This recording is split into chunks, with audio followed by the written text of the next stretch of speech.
नमस्कार बंधुरा आमी श्रावणी आमी चले एसेছি आरो एकटी रेसिपि निये। चलो रेसिपिटी ताहले एकबार देखे नि। आजके रेसिपि आलू दिए फलुई माछेर पातला झोल।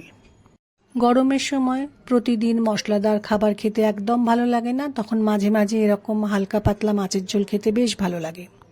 रान्नार भिडियोटी पुरोटा देखार अनुरोध रइल।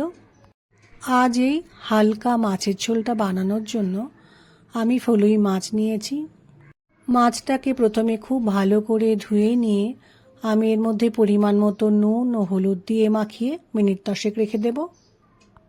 এখন আমি মাছটাকে ভেজে নেওয়ার জন্য একটা ননস্টিক কড়াইয়ে পরিমাণ মতো সরষের তেল দিয়ে নিলাম। সরষের তেলটা গরম হয়ে গেছে, এবার আমি একটা একটা করে মাছ দিয়ে মাছগুলোকে ভেজে নেব।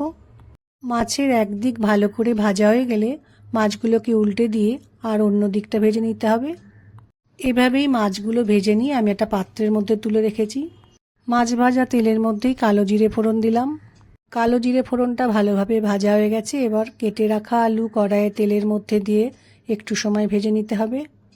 এখন আমি একটা কাঁচা লঙ্কা তেলের মধ্যে দিয়ে আলুর সাথে একটু ভেজে নেব। এখন কড়াইয়ের মধ্যে দিয়ে নিলাম পরিমাণ মতো নুন, দিলাম পরিমাণ মতো হলুদ গুঁড়ো, ঝালের জন্য দিয়ে নিলাম লঙ্কা গুঁড়ো। এখন দিয়ে নিচ্ছি জিরে গুঁড়ো। মশলা যাতে পুড়ে না যায় সেজন্য অল্প পরিমাণ জল দিয়ে ভালো করে আলুর সাথে মশলাটা কষিয়ে নেব।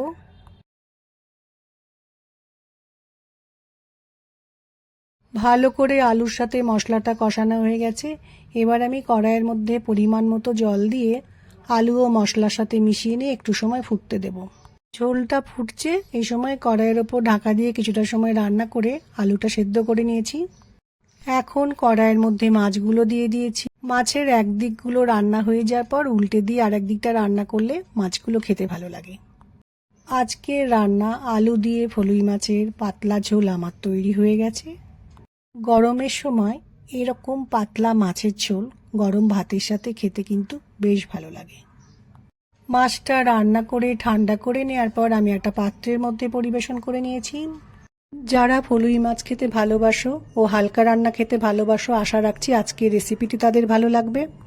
এই ফলুই মাছে কিন্তু ভীষণ কাঁটা হয়, বাচ্চাদের যখন খাওয়ানো হবে তখন একটু সাবধানে বেছে খাওয়াতে হবে। আমার আজকের রেসিপি ভালো লাগলে লাইক, শেয়ার ও সাবস্ক্রাইব করো। ভিডিওটি দেখার জন্য ধন্যবাদ। ভিডিওটি আজ এখানেই শেষ করছি। ফিরে আসছি আরও একটি রেসিপি নিয়ে।